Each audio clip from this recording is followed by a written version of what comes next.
My guest today has had a great acting career and has gained a reputation for playing characters with a checkered past. Find out what draws him to play these type of roles and how he's able to get into character today on Faith on Film.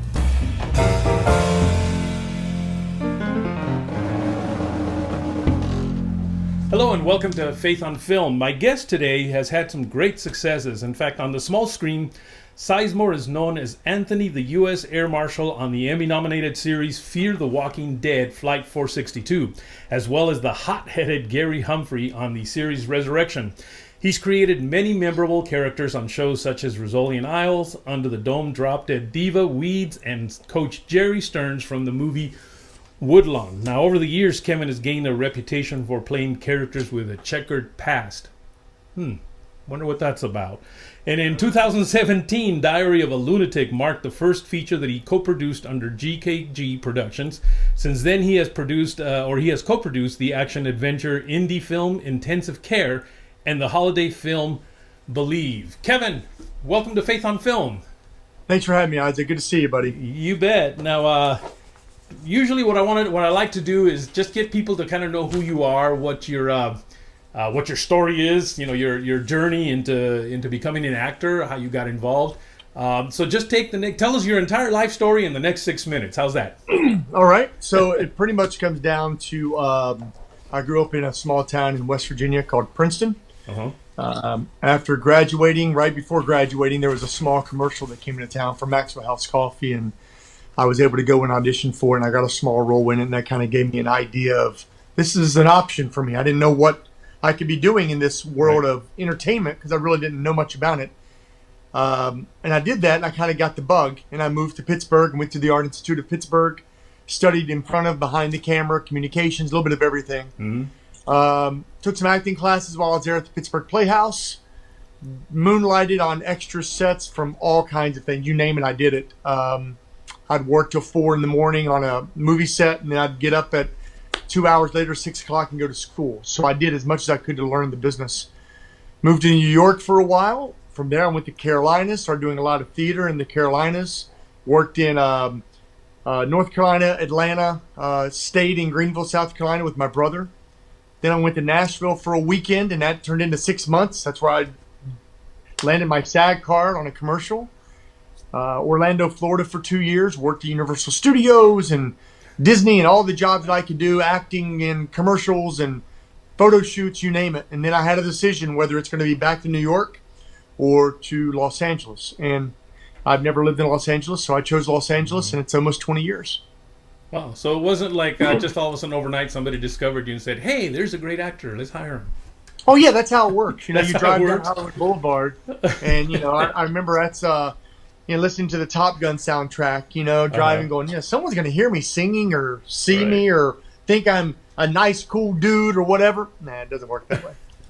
Now, for some people it does, but it didn't happen that way for me. Right. I've been working at this for 50 years, and it still hasn't happened for me. So yeah. I'm hoping it does one of these days. So now, this program, of course, called Faith on Film, is really all about people working in the faith film industry. You actually, for the most part, have worked, mostly in the secular industry, or I guess I'll call it general market. So technically, you're not a Christian actor. You're an actor who's a Christian. Would that be fair to say? Yeah, that's a fair assessment because my son, who's 14, he was having this conversation with me last week. He does a lot of voiceover work, and he stays busy doing all the things that he does. And he said, Dad, it's kind of funny. I'm not a kid actor. I'm an actor who happens to be a kid. Ooh. So it's the same analogy. Wow, yeah. I mean, I think that the faith and Christian film market is getting a bad rap because they automatically label themselves. Right. Here's another great Christian film. Right. Instead of saying, you know what? Here's just a good movie.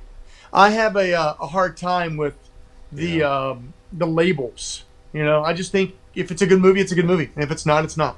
Now, where do you think those labels have come from? I mean, is that the general population? Is that the audience that is putting, secular movies in one box and Christian movies in a different box? Or is it the marketing people that have decided, this is the movie that we're going to put into this box? Is it the producers? Where do you think that comes from? All the above. Okay. No, it is. It's all the above. I know a lot of For example, we did a movie called Woodlawn years ago that was one of the best movies out. I mean, no one really knows about the movie Woodlawn. Even the Christian market doesn't know much about the movie Woodlawn. Depending on how it's marketed and depending on who's behind all that stuff, it's one thing. But when you have a movie with the likes of C. Thomas Howell, John Voight, myself, Sherry Shepherd, Sean Astin, Nick Bishop, Caleb Castile, Sherry Shepherd. I mean, that's a prime time. That's a movie. That is not a small little, Christian film. That is a $14 million Christian film that happens to be great for the secular market. And it's a shame that no one really saw that movie. Actually, it's right there. There it is. I remember it well, actually.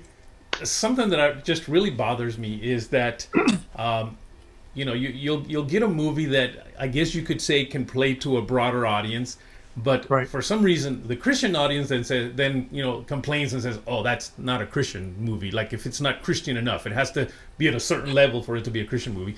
And the secular audience, of course, says, "Well, you know what? It's kind of a Christian movie, so it's not really my kind of movie." And you end up really not affecting anybody because they both turned it down. Would that be maybe the place where Woodlawn came in? Let me ask you this. Was Blind Side a Christian movie? See, I didn't even label it either a Christian or non-Christian. It was just a great movie. It's a great movie, but guess what? It's now labeled as a Christian movie. Really? Wow. But it wasn't shot that way. No, and I never looked at it that way. But if you look on all the websites, everyone says, "Oh, it's one of our movies." It's just a good movie. It's just a good movie. And I think sometimes we as Christians, everyone, myself, yourself, everyone that's going to watch this, needs to look at themselves in the mirror and go, you know what? Maybe we need to look at our own standards a little bit because we're saying that movie's not Christian enough. Come on, don't be hypocritical. I agree, and you know what? This is actually a really cool discussion to have, and I think I want to continue with this a little bit. So, folks, don't go away. We'll be right back.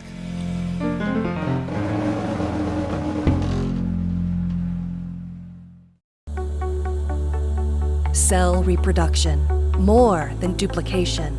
It's careful selection and organization, ensuring the perfect balance for development and growth. Powerful, so is our programming. Parables, the leader in empowering entertainment. Parables. Be empowered. Start your free trial today.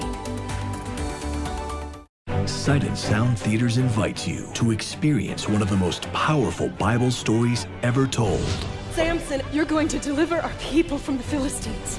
God gave him the strength to fight thousands. Where does he get his strength from? Nobody's that strong. But his greatest challenge will be living with his own choices. Who are you? Delilah.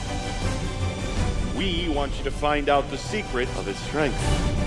We will destroy Samson. Playing in Branson for one last encore season. Get ready for a mighty adventure for the whole family. You are my rock and my strength. Be with me today. Samson, live on stage at Sight and Sound Theaters in Branson, Missouri. I wonder how long a dolphin lives. I wonder if they can make cookies in space. I wonder when people started brushing their teeth. I wonder if people and dinosaurs ever lived together. Want to find out?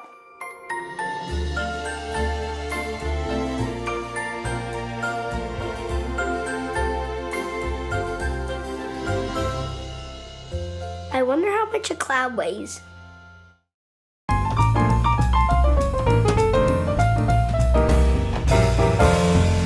Hello and welcome back to Faith on Film. We're here with my good friend Kevin, but before we go to him, I wanted you to take a look at a trailer to one of the movies that he has just recently released that he's a part of. Oh my. Oh my. First day underground's not like the first day in kindergarten. Well, if his boots are waterproof. Yes, sir. Look, the stream is no more than 60 feet deep. Rivers, lakes, wells, no more than 200 feet. We are cutting coal 2,000 feet deep. Now, we are filled up with more methane than any other mine in this area. You call them shut. And they come down and go down that mine. They gonna shut us down, methane or not. Fake check's more important than getting shut down. We got no mine rescue. We got no outside foreman.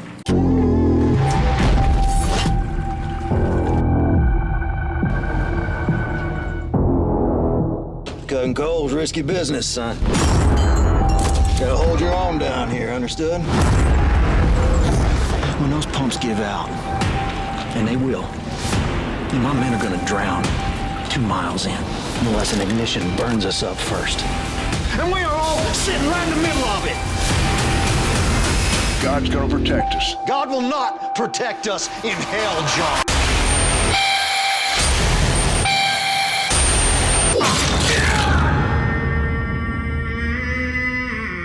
Wow, Kevin, that looked like a very intense movie there. Not only was it intense, it was an intense shoot. We shot that down in the outskirts of Atlanta, Georgia. And the sets were literally 4 feet high. You know, you're bending over just like you're in the coal mines. We also had the opportunity to go into West Virginia near my hometown and go down into the mines and look at the locations where the miners are, meet the miners. Myself, I didn't go because I know those guys all automatically because I'm from there. But some of the other actors all went down, and they had the opportunity to really see what it's like to be in the coal mines. And you know, Eddie Mansour, man, he put together a great story and a great team. So, okay, again, while we're not going to label it a Christian movie because we've already discussed that there really shouldn't be those kind of labels anyway. But is this a movie that a Christian audience can go watch? I think so. We opened it up in my hometown in Princeton, and we had 750 people there, probably 100 coal miners, and that was a true test. Eddie wanted to jump in, sink or swim. Either the coal miners are going to love this movie or they're going to backlash it. And, man, that was a standing ovation. They loved it. Many Christians from my hometown were there. Now, is there a few salty words in there? Of course, because that's what happens in that area. If you're sitting in jail and you're a convicted murderer, you're not going to say, well, golly shucks, Bob, I think we should try to break out of this joint. No, you're not going to say that. And that's the problem with a lot of our labeled movies is they wanted to say, you know, what should we do? I think, you know, let's pray about this. And then it's gone. Instead of saying, what should we do? Let's pray about it. And they open the Bible and they talk for 5 minutes about the Bible verse. That's not real life. That's just not what happens. That's true. And there is a character in this movie. Clint James plays a character who, you know, is very faithful. And he's gone through alcohol addiction and he's beaten it all. So there is that redeeming character. We have a bunch of different characters in this film that make you open up and go, wow, you know what? I don't know that guy, but I think I met that guy before because I was somewhere, or I know a guy who knows a guy. So they're familiar. Yeah.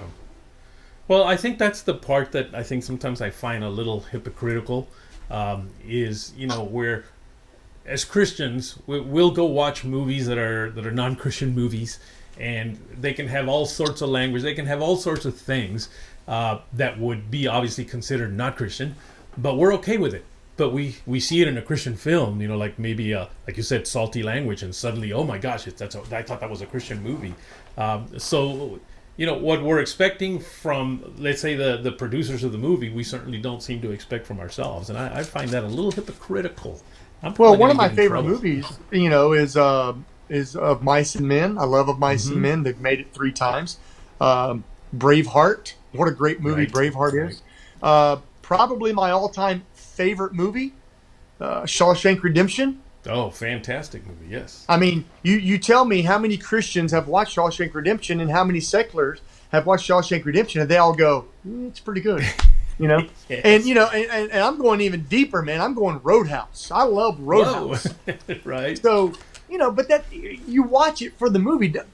I've taught my son this. My wife and I have taught Gunnar that just because you see someone doing something doesn't mean you do it. Right. It doesn't make it right. It is what it is. Life, no one is ever going to be exactly the way I want them to be. No one is ever going to be the way you want them to be.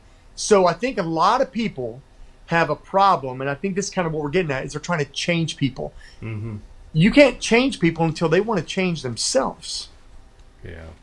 So when they're ready to change, great.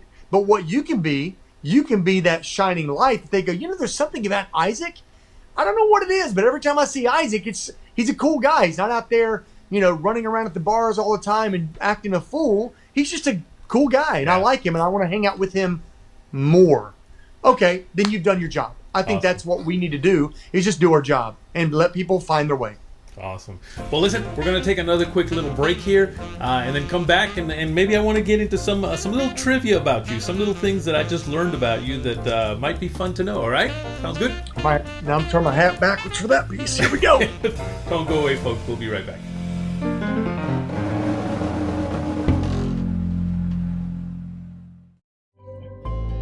Sunflowers. To pollinate and reproduce, they turn and face the sun. Nature's way of reminding us that for ultimate growth, we must seek the light. Parables, the leader in empowering entertainment. Parables. Be empowered. Start your free trial today.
I wonder if penguins have knees.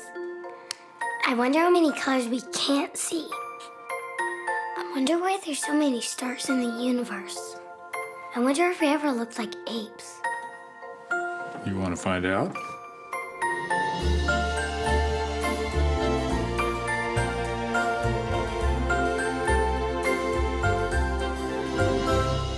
I wonder if puppies have belly buttons.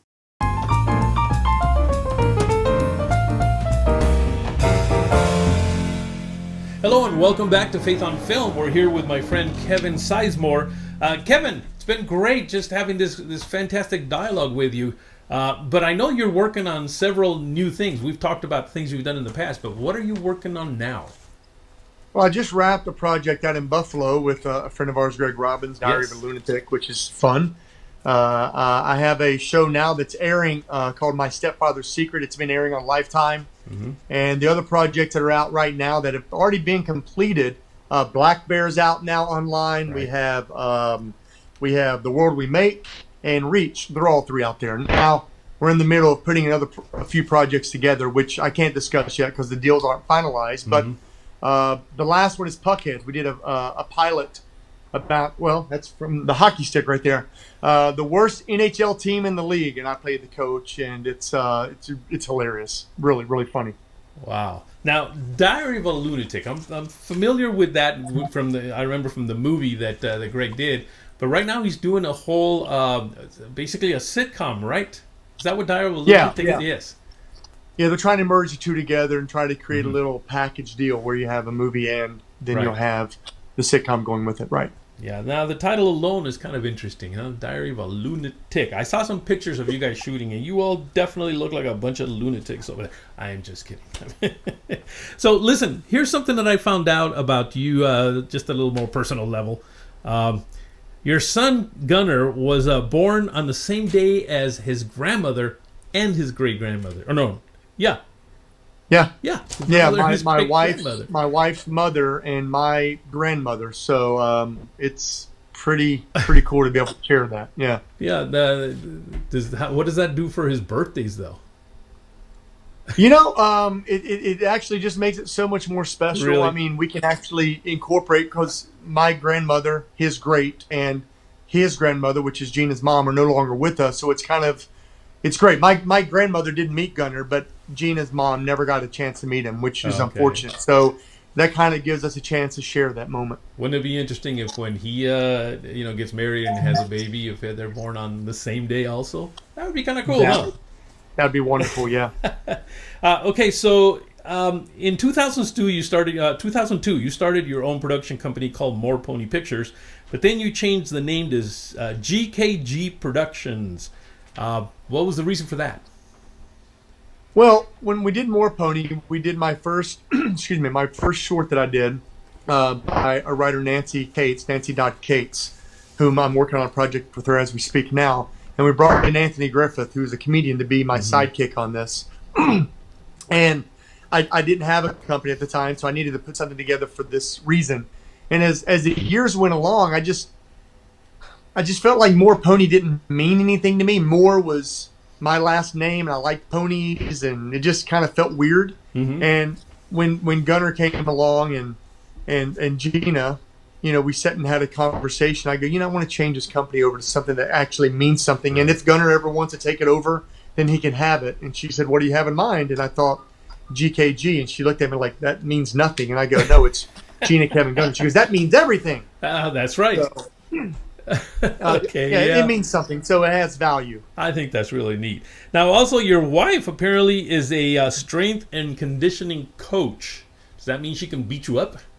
She can do more than that, mentally and physically. Yes. Yeah. She's written a book, right? Or she's written. Deadline Fitness. That's it's still out. She did it a few years back, but that's still out and available, and it's a fantastic book. If you wanted to get in shape for something in 6 months, great. But if you wanted to get in shape in something in 3 months, in 1 month, in 6 weeks, whatever the breakdown is, there's a program for you to help you out, which is fantastic. She also had a show on Discovery that she created a few years back called Fit Nation. She's trained many stars over the years, and has done a wonderful job and left a nice imprint on this business. That's fantastic. I have been trying to get in shape now for about 40 years. Maybe I need to read her book. Well, listen, how can people get a hold of you, or if they want to either write you or just follow you? What's the best way to reach you? Yeah, I mean, if they want to send information in, they can always send letters and stuff into my agent at Great Talent. But if they want to connect with me personally, Twitter's and Instagram is @KevinSizemore, and then I have Kevin Sizemore page on Facebook. Okay, you don't have a website? I don't. I had a website years ago, and then I just never used it. I just never used it. Yeah, no, and they're a lot of work to keep up, aren't they? It is. I guess, part of me is, I understand that you got to keep up with the social media to a point, and some of it is fun, but at the same time, it's not as fun sometimes. Right. It's just, I don't want it to be a job. I want to be able to communicate with people and say hi and how are you. That's great, and touch base. But when it becomes a job, when you have to post something just because you feel like you have to post something, that's not fun. Yeah. Well, listen, I want to thank you for taking the time. I know that you're very busy with all these projects you're working on, but I want to thank you for taking the time to spend with us a little bit. Hopefully, people will follow you and start learning about all the things that you do. Maybe even write you a little note that just says, hey, we're praying for you. And it must be a little tough being a Christian in a non-Christian world sometimes, but I know you'd appreciate people's prayers. So thank you for being with us today. No, I sure do. And Isaac, on top of that, I appreciate what you're doing, because for these types of shows is what allows us the opportunity to have a voice and for us to be able to connect with people. So thank you for doing this and doing such a great job. Wonderful interview, and it's great to hang out with you. And we know each other, but on this level, this is a business level, it's just fantastic. So thank you. Well, great. Thank you so much. Folks, we'll be right back.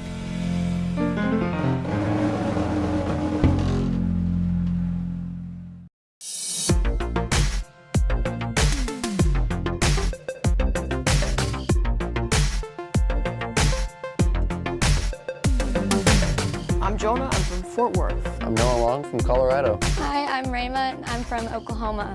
From TFI, I expected to be in a classroom and to be on set. But what I got was so much more. I expected a lot of classroom situations, but what I got was a lot more hands-on, and it was more tailored to your interest in the filmmaking world. A lot of great teaching and information that I could apply to what I love and what I do. I came to TFI for my mom. She is really passionate about learning film and directing, and so I came as a favor to her, and I'm really glad that I did. Get over here to TFI.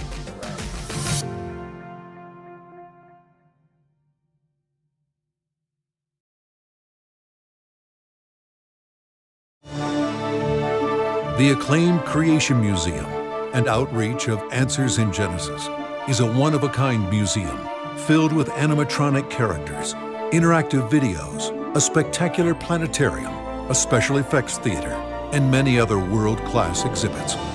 Since its opening in 2007, the Creation Museum has welcomed millions of guests at its 49-acre location in the greater Cincinnati area. The dramatic finale of the museum is the Last Adam film, where guests experience the glory of God's redemptive plan and hear a clear and powerful presentation of the gospel message. Since the museum's opening, we have heard countless testimonies from adults and young people whose lives have been changed through a museum visit. Now discover how it might change your own life for Christ.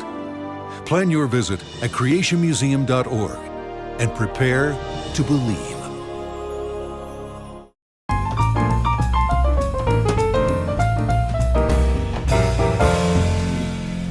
Welcome back to Faith on Film. I hope you enjoyed our conversation today with Kevin Sizemore. I know sometimes it seems like it got a little controversial, but I think we need to have those kind of discussions. So, I thank you for tuning in and watching this special show today.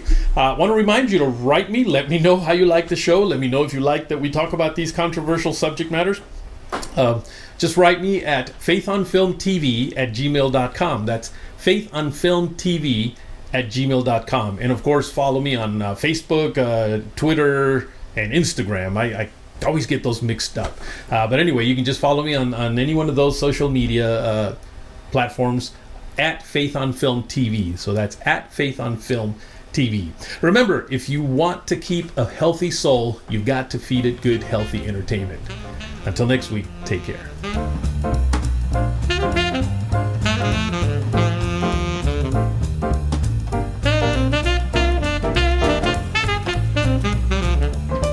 My guest today had a great acting career and has gained reputation for playing... You said had. My guest today has had a great acting career and has gained reputation, isn't it? My guest today has had a great, yes. That's what you said, a great. Yes, yeah. I just... Find out what draws him to play these type of characters and how he's able to get into character today. Oh. That is redundant. I didn't like that one, did I? No. Boo! I'm gonna do it like this time. My guest today, great actor.